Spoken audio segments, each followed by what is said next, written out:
Короче, Вау! Один. Вот она, вот она. Как правильно называется это? Пугал. Я даже не выговорю. 3, 4. Ну да, дашь попробовать или Могу нет? 3 оставить себе. Не-не-не, мне одну только Одну попробовать. с вами поделиться. Одну поделиться? Вау, хорошо.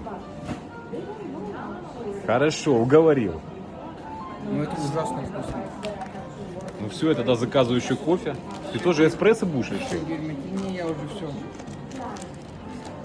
Тогда маленький капучино закажу. Вау, ты прямо рвешь ее, ты прямо рвешь ее. Это... Давай отрезай себе еще мою половинку. Я половинку только съем. Отрезай, знаю, тебя мало. Ты всегда, когда кушаешь, 2 порции берешь. Я знаю, Архан. Давай отрежь половинку, и мне половинки пойду. хватит. Ну, так.